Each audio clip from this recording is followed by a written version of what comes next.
A paz do Senhor, irmãos, estamos chegando para mais uma aula de reforço da nossa escola bíblica dominical. Antes, queremos pedir desculpa aos irmãos, porque a nossa aula de número 12 nós tivemos alguns problemas e não conseguimos postar o nosso vídeo, tá bom? Mas assim que possível nós vamos estar postando, vai ficar lá. Se os irmãos quiserem revisar, estudar em algum momento, o vídeo estará lá, tá certo? E hoje nós vamos para a nossa lição de número 13, a nossa última lição desse trimestre, que é Levítico, capítulos 18 ao 27, vivendo uma vida santa. Se você ainda não é inscrito no nosso canal, não esqueça de se inscrever, também de deixar sua curtida se você gostar da nossa aula, do nosso vídeo, e compartilhar também com os irmãos, para que possamos alcançar mais pessoas que amam estudar a palavra de Deus. O nosso texto áureo, ele diz: fala a toda a congregação dos filhos de Israel e dize-lhes: santos sereis, porque eu, o Senhor, vosso Deus, sou santo. Levítico capítulo 19 e o versículo de número 2. A nossa verdade prática diz: os padrões e normas entregues aos israelitas visavam formar um povo distinto e separado das demais nações. Irmãos, nós temos como objetivo, então, desejar uma vida santa, praticar os princípios da palavra e perceber os privilégios que temos em Cristo. Então, ao final da nossa aula, certamente vamos atingir os nossos objetivos, tá bom? Vamos então para a nossa introdução. Israel, ele possuía um privilégio que nenhuma outra nação possuía: a presença de Deus no meio deles. Por isso, era necessário que essa nação de Israel fosse uma nação distinta também no quesito santidade. A nossa lição diz: quanto maior o privilégio, maior a responsabilidade. O nosso tópico 1 diz: leis diversas. Levítico capítulo 18, versículo 19 ao capítulo 19, versículo 13. As leis para eles, assim como para nós também, elas têm o objetivo de advertir para que possamos viver em santidade. Como diz a nossa lição, a santidade é um atributo moral e, portanto, afeta o comportamento e o caráter. Nada pode ficar de fora. O versículo 3 do capítulo 18, ele é muito claro: não fareis segundo as obras da terra do Egito em que habitastes, nem fareis segundo as obras da terra de Canaã, para a qual eu vos levo, nem andareis em seus estatutos. Perceba também que o versículo 5, ao referir-se aos mandamentos e estatutos do Senhor, diz que o homem que os cumprir viverá por eles. Não fica muito claro o que significa esse viverá por eles. Se você observar lá em Ezequiel, no capítulo 20 e no versículo 11, nós vamos encontrar esta mesma expressão. Em Lucas, no capítulo 20, no versículo 38, é dito que Deus não é Deus dos mortos, e sim dos vivos. O que pode indicar que essa expressão signifique uma vida abundante, oferecida por Deus àqueles que buscam guardar os seus preceitos. O nosso subtópico 1 diz: a vida sexual, Levítico capítulo 18, dos versículos 19 ao 24. Com homem não te deitarás, como se fosse mulher, é abominação. Levítico capítulo 18, versículo 22. A primeira coisa que precisamos entender é que a sexualidade é importante. ela é fundamental para a experiência humana. Ela é considerada algo sagrado e separado para um momento especial. Por isso, ela é tratada com muita seriedade nas Escrituras. Isso porque uma prática inadequada da vida sexual irá atingir, abalar toda a sociedade. Além do que, Deus está preocupado com o homem na sua totalidade. Aqui nestes versículos, o Senhor traz advertências sobre a vida sexual. Deus tem o objetivo atingir a santidade humana e, neste caso específico, a santidade de uma nação inteira. Desde o versículo 6, segue-se uma lista com a proibição de ter relação com parente próximo. Percebemos que uma frase é muito repetida e ela diz: não descobrirás a nudez. Essa expressão carrega a ideia, e a NVI traz uma tradução muito adequada, apropriada, de não se envolver sexualmente com determinados tipos de pessoas. A intimidade sexual, ela é bênção de Deus, desde que praticada de forma correta. Nossa lição destaca algumas práticas das nações pagãs que eram punidas com severidade: o homossexualismo, a bestialidade e mesmo feitiçaria. O versículo 24, ele adverte: com nenhuma destas coisas vos contaminareis, porque com todas estas coisas se contaminaram as nações que eu lanço diante de vós. Também nós não podemos esquecer da importância que Deus dá ao casamento. Sendo o casamento bênção de Deus, deve ser vivido dentro dos propósitos divinos. O escritor aos Hebreus, lá no capítulo 13, no versículo 4, ele escreve: digno de honra entre todos seja o matrimônio, bem como o leito sem mácula, porque Deus julgará os impuros e adúlteros.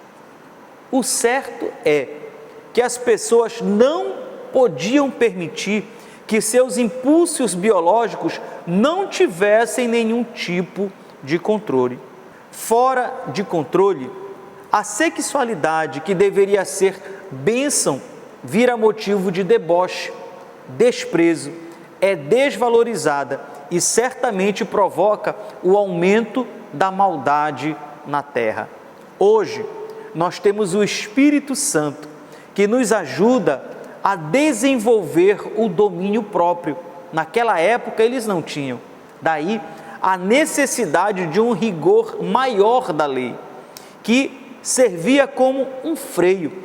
A pessoa pensaria várias vezes antes de praticar tais atos, pois as consequências certamente viriam. Se a pessoa não deixasse de praticar tais atos por amor e obediência a Deus, certamente o faria por causa das leis. O nosso subtópico 2 diz: o perigo da idolatria, capítulo 19, versículo 4. Não vos virareis para os ídolos, nem vos fareis deuses de fundição. Eu sou o Senhor, vosso Deus. O capítulo 19, ele inicia no versículo 22 dizendo: santo sereis, porque eu, o Senhor vosso Deus, sou santo. Com isso, o povo deveria medir a sua santidade pela de Deus. Quando pensamos em idolatria, logo imaginamos o prostrar-se diante de imagens esculpidas ou coisa parecida. Mas idolatria, irmãos, ela vai muito mais além que isso. É colocar no lugar de Deus em nossa vida outra coisa ou alguém. podendo ser um parente, trabalho, dinheiro, carro e outras coisas mais. Mas entendo que toda idolatria começa, na verdade, com a egolatria, o ser o eu, o meu Deus. As outras idolatrias são consequências. Daí, temos a advertência de João, lá em 1 João, no capítulo 5, no versículo 21, quando diz: filhinhos, guardai-vos dos ídolos. E temos também a constatação do reformador Calvino, quando ele diz: o coração humano é uma fábrica de ídolos. O nosso subtópico 3 diz: as leis sociais, capítulo 19, versículo 13. Não oprimirás o teu próximo, nem o roubarás. A paga do jornaleiro não ficará contigo até pela manhã. Observamos aqui no capítulo 19, e é claro que em toda a narrativa bíblica, o cuidado de Deus com as pessoas. O comentário Moody diz que o amor e a generosidade deveriam motivar o curso da ação a ser seguido. Os donos de plantações não deveriam esgotar sua colheita, mas deixar os cantos, ou o que caísse pelo caminho, a fim de que os mais necessitados, pobres ou estrangeiros, viessem depois e pegassem, para que eles também tivessem do que se alimentar. No versículo 13, a advertência é contra a opressão e o roubo, e mesmo o deixar de pagar ao trabalhador após o seu trabalho, retendo o dinheiro até o dia seguinte. Os versículos seguem com uma série de orientações sobre os portadores de necessidades especiais, sobre o fazer a justiça, não ser mexeriqueiro, não guardar mágoa e vingar-se, também sobre o respeito aos idosos, sobre as balanças justas e etc. e outras coisas mais. Agora, dos versículos 19 ao 25, o comentário Moody indica que existem orientações para salvaguardar a ordem moral. Este grupo de mandamentos dados ao povo escolhido tinham o intuito de manter a ordem física e moral do mundo sagrado.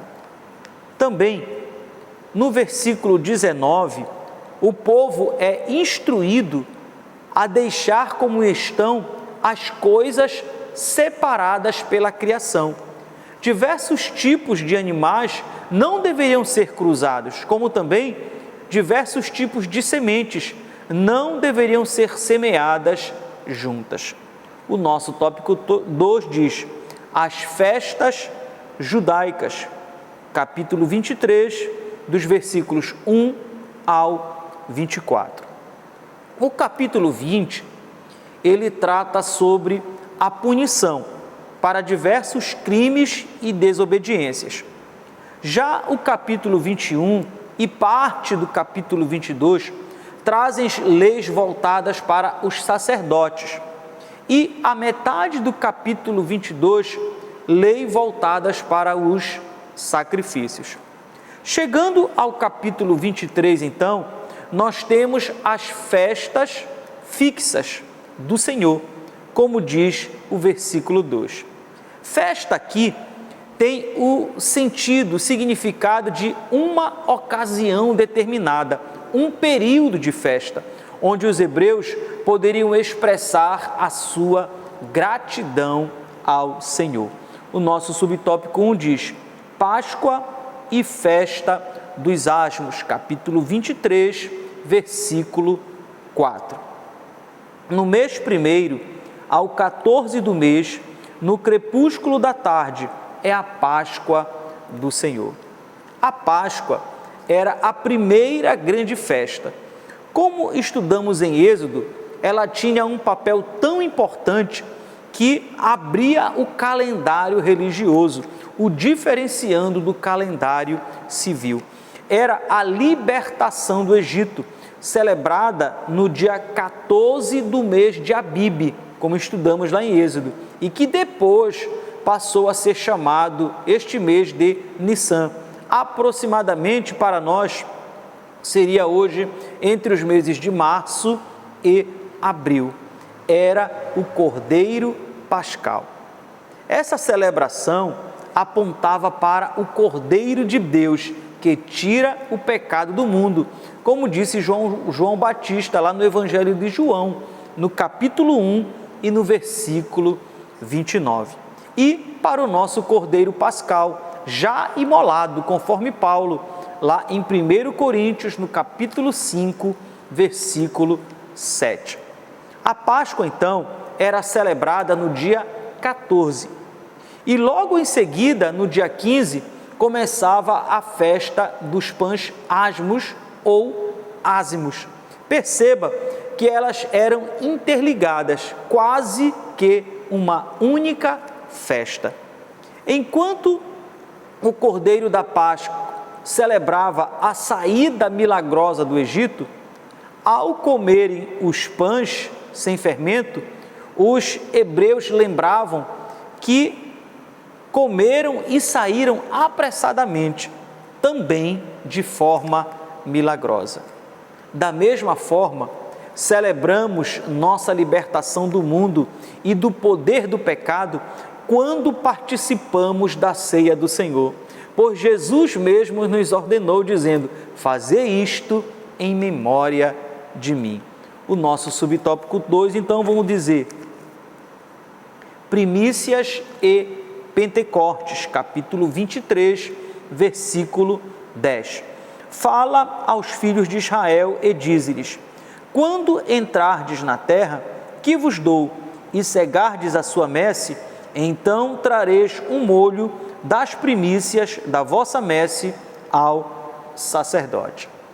A festa das primícias, como vemos no versículo 10, deveria ser realizada a partir do momento em que as primeiras colheitas fossem realizadas na terra prometida. Ela deveria celebrar a provisão de Deus, como forma de gratidão a Deus e reconhecimento pela sua provisão. Ao mesmo tempo, santificava todo o restante da colheita ao Senhor. Eles só podiam então alimentar-se depois de apresentarem ao Senhor. 50 dias após a festa das primícias, eles deveriam celebrar a festa de Pentecostes, em que deveriam levar novas ofertas ao Senhor, agora da nova colheita. Era o fim da primeira colheita do ano. O comentário Matthew Henry diz o seguinte sobre a festa das primícias: a festa das primícias era um tipo do Senhor Jesus, ressuscitado dentre os mortos, como primícia dos que dormem. Nosso Senhor Jesus ressuscitou dentre os mortos, no mesmo dia em que se ofereciam as primícias. O nosso subtópico 3, trombetas e tabernáculos, capítulo 23, versículo 24.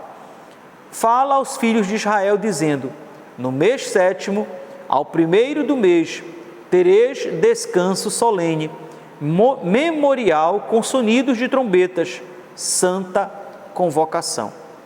A festa das trombetas, ou Ano Novo, deveria ser celebrada no dia 1º do 7º mês, mês Tiri, entre setembro e outubro. Deveria haver um descanso solene, diz o texto, e memorial, com toques de trombetas, santa convocação e ofertas ao Senhor. Ainda no versículo 27, nós podemos observar que neste mesmo mês, no dia 10, deveria realizar o dia da expiação, o dia de Yom Kippur, que nós estudamos anteriormente. A outra festa era a festa dos tabernáculos ou das cabanas, que também deveria ser realizado no 7º mês. Começaria, contudo, no dia 15 e se estenderia por 7 dias, como você pode observar no versículo 34. Com esta festa, eles deveriam lembrar a promessa de Deus aos patriarcas, que viveram peregrinando, e também a peregrinação no deserto e o cuidado que Deus teve com eles. É importante que nós saibamos um pouco sobre estas festas, mas como cristãos, nós não devemos nos preocupar em celebrá-las. Paulo, lá em Colossenses, no capítulo 2, os versículos 16 e 17, ele vai dizer o seguinte: ninguém vos julgue por causa de comida e bebida, ou de dia de festa, ou lua nova, ou sábados, porque tudo isto tem sido sombras das coisas que haviam de vir, porém o corpo é de Cristo. Logo, irmãos, tudo apontava para Cristo e cumpriu-se nele. O nosso tópico 3, então, obediência gerada por bênçãos. Capítulo 25, versículo 8, até o capítulo 26, versículo 13. A nossa lição diz o seguinte: o sistema econômico de Israel baseava-se em 3 princípios fundamentais. A terra pertencia a Deus, e ele diz como ela deveria ser usada. B, o povo pertencia a Deus, que o libertara da escravidão do Egito. C, os israelitas eram irmãos e, portanto, deviam cuidar uns dos outros. O nosso subtópico 1 diz: o amor ao próximo. Capítulo 19, versículos 17 ao 37. Não te vingarás, nem guardarás ira contra os filhos do teu povo, mas amarás o teu próximo como a ti mesmo. Eu sou o Senhor. Levítico, capítulo 19, versículo 14. Geralmente, quando nós pensamos sobre o amar ao próximo como nós amamos a nós mesmos, fazemos logo de imediato uma ligação com o Novo Testamento, especialmente com Jesus. Mas o interessante, quando nós observamos, é que nós encontramos esta recomendação no Antigo Testamento, especialmente aqui no capítulo 19 de Levítico. Por isso, esse capítulo, ele é chamado por alguns estudiosos como o Sermão do Monte do Antigo Testamento.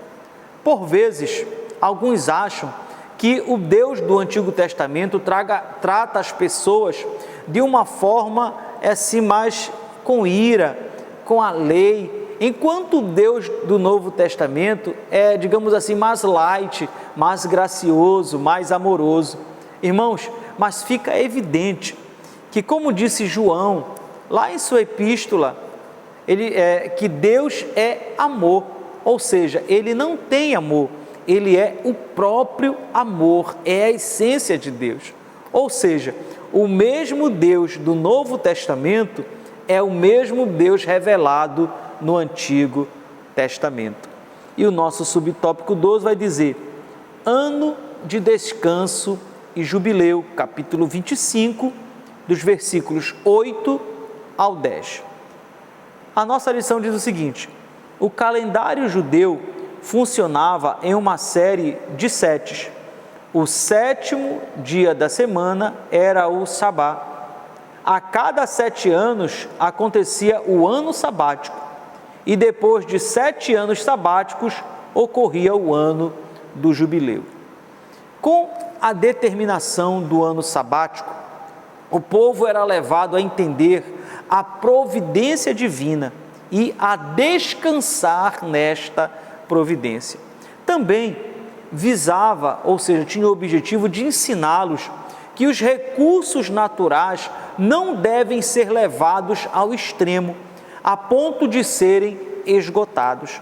A terra e seus recursos precisavam ser preservados, sendo utilizados com equilíbrio.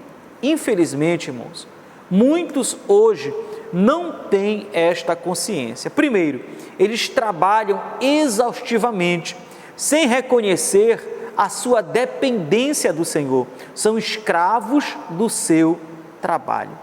Também existem aqueles que, de forma inconsciente, destroem o meio ambiente, agindo de forma predatória, não valorizando a dádiva divina. O ano do jubileu era 7 vezes o ano sabático mais um, totalizando o 50º ano. Neste ano acontecia a libertação dos escravos. Também pessoas que haviam perdido suas terras tinham suas terras devolvidas. O desejo de Deus era que no meio do seu povo todos vivessem dignamente e tivessem igual oportunidade. O nosso subtópico 3, então, vai dizer: bênçãos da obediência, capítulo 26, dos versículos 3 ao 5. Se andardes nos meus estatutos, guardardes os meus mandamentos e os cumprirdes, então eu vos darei as vossas chuvas a seu tempo, e a terra dará a sua messe, e a árvore do campo o seu fruto. Levítico capítulo 26, versículos 3 e 4. Após dar várias orientações, agora chegou o momento de mostrar os dois lados da moeda. Se eles procurassem seguir as ordenanças, as bênçãos do Senhor estariam sobre a nação e, principalmente, irmãos, o próprio Deus estaria com eles, como nós podemos ver lá no versículo 12. Agora, o inverso também era verdadeiro. Se eles desobedecessem e não procurassem andar nos caminhos do Senhor, eles sofreriam os castigos da desobediência, como você pode ver, por exemplo, a partir do versículo 14. E nós sabemos, pelos relatos bíblicos, que Israel experimentou os dois momentos. Enquanto obedientes, eles foram prósperos e abençoados pelo Senhor. Mas no período de desobediência, eles foram castigados e até levados cativos. Por quê? Porque Deus é fiel em suas promessas.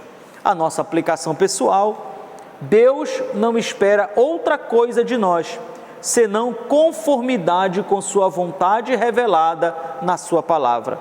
O mundo vê que somos diferentes, a glória de Deus é vista em nosso meio. Vamos orar? Amado Deus, muito obrigado, Senhor, pela oportunidade de estudar a Tua Palavra. Obrigado por mais esse trimestre que nós encerramos debaixo da graça e da direção do Senhor. Nos ajuda, Senhor, a continuar nos esforçando, nos dedicando a aprender e a ensinar a Tua Palavra, mas principalmente a viver para a glória do Teu nome.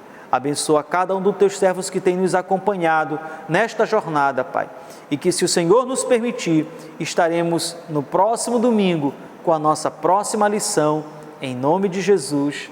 Amém e amém. Irmãos, então, muito obrigado, que Deus abençoe a todos. Encerramos aqui mais um trimestre e já nos preparando para a próxima lição, que será a lição sobre o Evangelho de Marcos, tá bom? Que Deus abençoe, muito obrigado, fiquem na paz do Senhor Jesus.